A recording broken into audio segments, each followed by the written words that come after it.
If you were having a regular day on Roblox and your favorite game just happens to disappear, you'd notice, right? Well, today we'll be going through another top 8 games that mysteriously vanished from Roblox's charts, starting with Dodgeball. So if you don't know how this game works, all I can say is that it was a 6 versus 6 Dodgeball team match, and to win, you'd have to get all of the players on the opposite team. Now this game was made over a decade ago, but was pretty popular back then, since no one actually made games that were related to Dodgeball. But although it has over 68 million visits, it actually has 0 active players. Why? Because this game was put as unavailable since 2025, since Roblox removed all games that didn't have a rating. Now the interesting thing is that no one actually has an idea of where the developer went, but it was known that the game reached the decline phase in late 2017 as the game struggled to surpass 500 users daily and receiving less updates. So even at the point of 2017, this game was already on its last strings and couldn't even keep up with itself, and even before it was put out as unavailable, it still had 0 active players either way. So will this game ever come back? Most likely not, but it was nice to play it while it was around. Now this next game is one that is more missed than forgotten, and this game is Redwood Prison. Now you better not be thinking about prison life or jailbreak, because this game had its own feeling to it, but sadly it was always in their shadow and still is today. So what happened here? Well, this game was made back in 2016, which actually sits right between Jailbreak and Prison Life's releases. It managed to almost get to 300 million visits, but unfortunately has 0 active players while still being available. And yeah, it's pretty quiet here. Now Redwood had a pretty big problem on their hands from the start, and this wasn't Jailbreak or Mad City, but this was actually Prison Life. You see, Prison Life was actually the first most popular prison game to pull up in the Roblox charts back in 2014, and when Redwood Prison came along, this is where players had to choose which game to move to or stay in. And of course, most people would choose Prison Life, because Prison Life was a very simple game, and both sides were completely balanced since the officers couldn't arrest you just because they felt like it, and the prisoners could actually get into the armory room pretty easily to get guns to kill off the cops. Not only that, but cops could also drop a gun or a key card when they were killed. But with Redwood Prison, the officers could arrest you anytime they want, and is still how it is today. With that, it was pretty hard to escape, since the cops didn't even drop weapons or keycards when they were killed, and even when you wanted to go into the armory, the doors would just shut in your face immediately, meaning you couldn't even get guns in time. So the game couldn't really compare with Prison Life, nor could it get back up on its own, and continued to fall down. But this wasn't the end for the developer, because believe it or not, but the same developer, Roy Stanford, also made another game called Spider, which has 10 times more visits than Redwood Prison has, and still holds about 5,000 players till this day, while not even updating his game in 4 years. And from the creation of Spider, we could clearly see that Roy Stanford gave up with Redwood Prison. So will this game ever come back? No, but you can go ahead and revisit the game or play the remade version, because as of today, it's still stuck in 2021. Now in my opinion, this next game that we're about to head to is a game that had the most silent death, and this game is Breaking Point. This game stands with 1.3 billion visits, and was even nominated for the 6th annual Bloxy event, which was really hard to be nominated for. It went from having over 20,000 active users daily in 2020, with an all-time active player count of almost 30,000, but now currently sits with 12 active players, and can't even get up to 50. So what went wrong? Now, you may have forgotten how this game was played, so let me quickly tell you. There were 4 game modes: the original, Duck Duck Stab, Dual Vote, and Who Did It.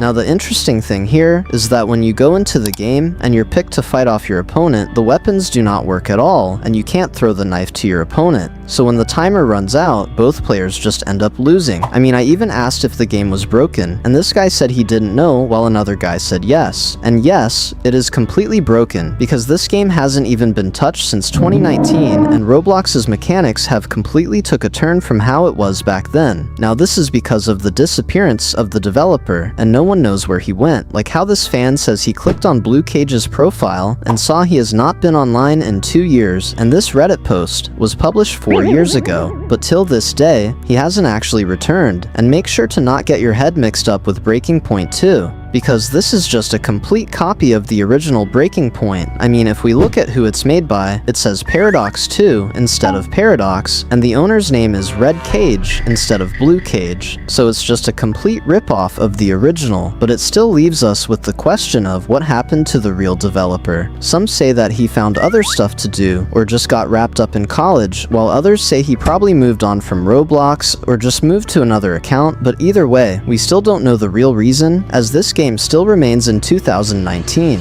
It kinda sucks that Breaking Point had an inactive owner, but this owner actually put all his effort in seeing this game succeed, but still failed either way. And this game is Stop It Slender 2. I'm pretty sure we all know the main horror games that we might have played, like Doors, The Mimic, and Piggy. And of course today, the main horror games that are absolutely destroying the charts are these anomaly games. I mean, look at all of the games that anomalies now, and the most popular one is this one right here called Scary Shawarma Kiosk. But before all of these anomaly games and other horror games, we had the game that was the most scariest for us back then, which was Stop It Slender. And yeah, we don't talk about the numbers that are playing, but Stop It Slender was probably the most known Roblox horror game back in 2016, especially since it was based off of Slender Man, which was a very known and feared character. Believe it or not, but the game was actually inspired from the real game Stop It Slender, which could be played on Steam, and luckily they didn't get their game taken down for copyright claims, since this could happen to quite a lot of games. So anyway, this was actually perfect, and the most unique thing for a Roblox game to include. But even though I'm glazing this game so hard right now, it still managed to fall off. But I guess this is what happens to most old Roblox games, especially when they're made in 2010. So what really caused this game to fall to its last players? This game was a hit back then, and you can tell by their visits, and it was made by this proud developer right here. Now this was a very old game, but the developer had so much passion in seeing this game become successful, so he even went ahead and uploaded multiple trailers to give the players a little something to taste. And yeah, he practically just wanted to jump scare you every second with the overly loud music and screams.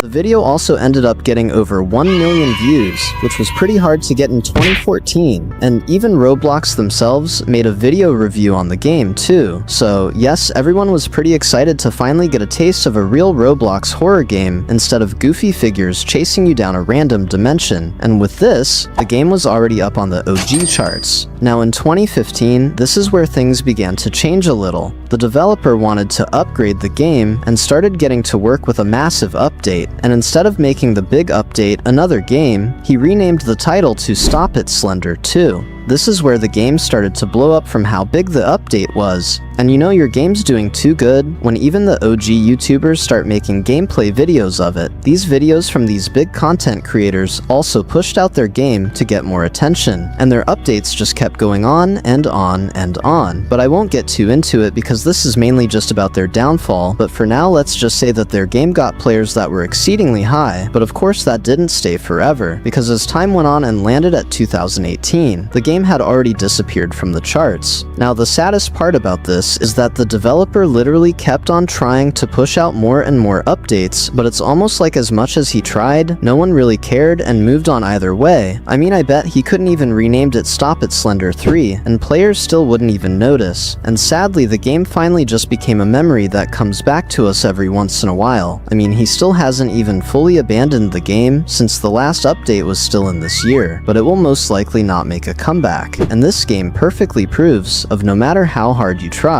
players will just leave it in the dust and find other games that are just built different. And what's worse is that all of these great OG Roblox games are just being taken over by these brain rot games that don't even have a meaning. But I guess it is what it is. Well, if you guys want to go ahead and hop back into the game, you should definitely go do so. Now, this next game is probably my favorite that's on this list, and this game is Deathrun. A lot of people explain Deathrun's fall by saying things like, it stopped updating or people got bored, but that's honestly not true, or at least not the full picture. Deathrun did keep getting a couple of updates for years, even after its peak. I mean look, the game was still at least updated this year, which shows the dedication that these developers really put in just for their game to still be pretty far down in the past. Deathrun was created way back in 2015, making it over a decade old now, and was made by a group known as Team Deathrun, and I'm not even even gonna try to pronounce the lead developer's name, but it's this guy right here. So it's basically just a round-based game.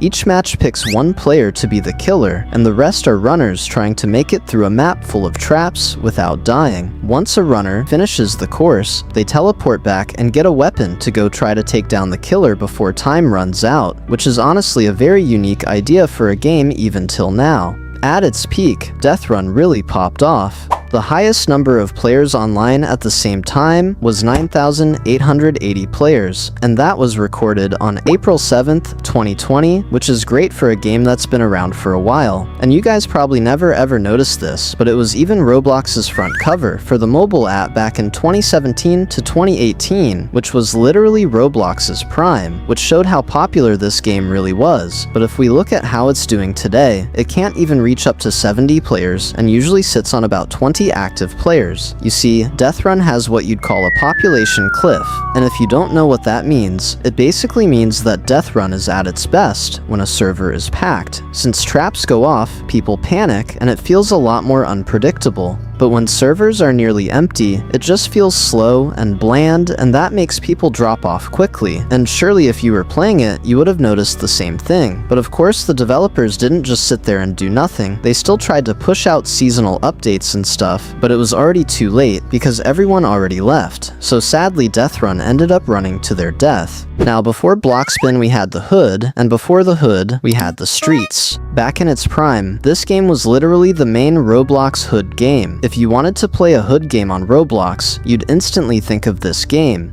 When you joined, you started with just your fists and a knife, and you could pick up weapons around the map, melee stuff like pipes and clubs, or firearms like shotguns, Glocks, and sawed-off guns. Then, when you knock someone out or shoot someone, you can then finish them off by absolutely stomping the life out of them. And of course, if you died, you lose all of the stuff you had. And yes, this was the first most popular hood game to come into Roblox, and the gameplay is similar to GTA. But people actually hated on this game quite a lot, which is most likely why it led to their downfall. You see, it was criticized for having a very toxic community that goes as far as leaking players' information, such as their addresses or pictures of their face, which is literally just doxing. It's also criticized for having overpriced game passes, even though I think these prices are actually quite fine. Many players also believe that this game copied the hood, but that's obviously not true, of course, since the streets was made 3 years earlier than the hood. So many people just hated on the game without reason, but the only thing that had reasoning for was the toxic community. You see, many of their players realized how bad the servers got, and said things like the game's just for wannabe gangsters, or the streets is now just for fake thugs, and some say it sadly met the same fate as Ragdoll Engine, which turned into a toxic abyss. Which is completely true because of the dirty things that players started doing in the game, and they wanted to get rid of this and make a second version of the game, but its development has since been abandoned, probably because it wasn't doing as good as the first game. And by then, the hood had already came along, and almost every player moved to it, which I still believe was a replicate of the streets. But either way, the hood is also known for having a toxic community, so I guess with the hood genre, it will always lead back to the start. But at least this next game had no sort of toxicity, but only fun, and this game is Super Bomb Survival. Now, this game goes all the way back to 2014, which is also over a decade old now, but holds over 200 million visits, and was made by this developer right here. But sadly, this is now the highest amount of players that it can reach to. I mean, if we look at their stats, this is now their peak amount of players that they can get in days, weeks, and even in months. And the last time they hit 1,000 players was all the way back in 2024, with their highest active player count reaching 2,000 plus. So how did a game like this manage to fall to its last strings? Well, although this game was really fun, some players most likely thought that the gameplay was quite random. You see, the map would just get flooded with bombs that barely took any damage, and it was way too easy to win because of how long the bombs took to finally blow up.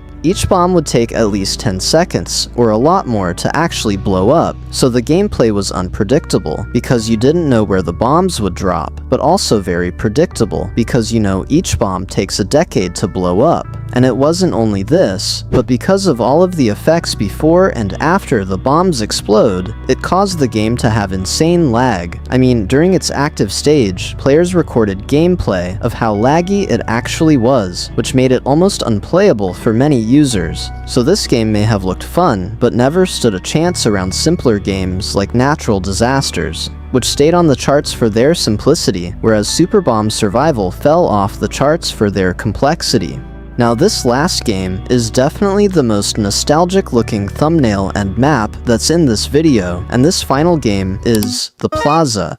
The Plaza was made back in 2016, which was 10 years ago, and in this game, you could do quite a lot of things like customize and decorate your own tower, explore a city, drive vehicles like cars and yachts, and socialize with other players. So it was a really popular hangout game, since at the time, these type of games didn't really exist. But now if we look at how many players are playing, it's completely dead, and there's basically no point of going over the stats, since it just says 0 most of the time. And even though it had over 1,000 players at its peak in almost all of 2016, the game still fell into decline when it stopped getting updates. Why? Because the developer started working on other projects, and since he did this, the game was at a point of no return. But this could have been completely fine, because the project that he was working on could have changed everything, and this was actually a sequel of the Plaza, which is the Plaza 2. It was supposed to be similar to Welcome to Bloxburg and other house building games, which could have actually made this blow up. And as you can see, it looks a lot more advanced than the first Plaza, since you could do a lot more stuff like building a whole house from scratch. And this project was finally launched in 2018. But if we actually take a look at the name, it just says moved, with the description being a link to another game. And this is another version, which is Plaza X, which was launched further down the line in 2022. And yes, this also unfortunately lies in the same grave as the other games. So the developer took a big risk in leaving behind the first project and making a second project to make a better comeback, but in the end, it sort of just failed. It's sad to see all of these games fall to their own death in so many different ways,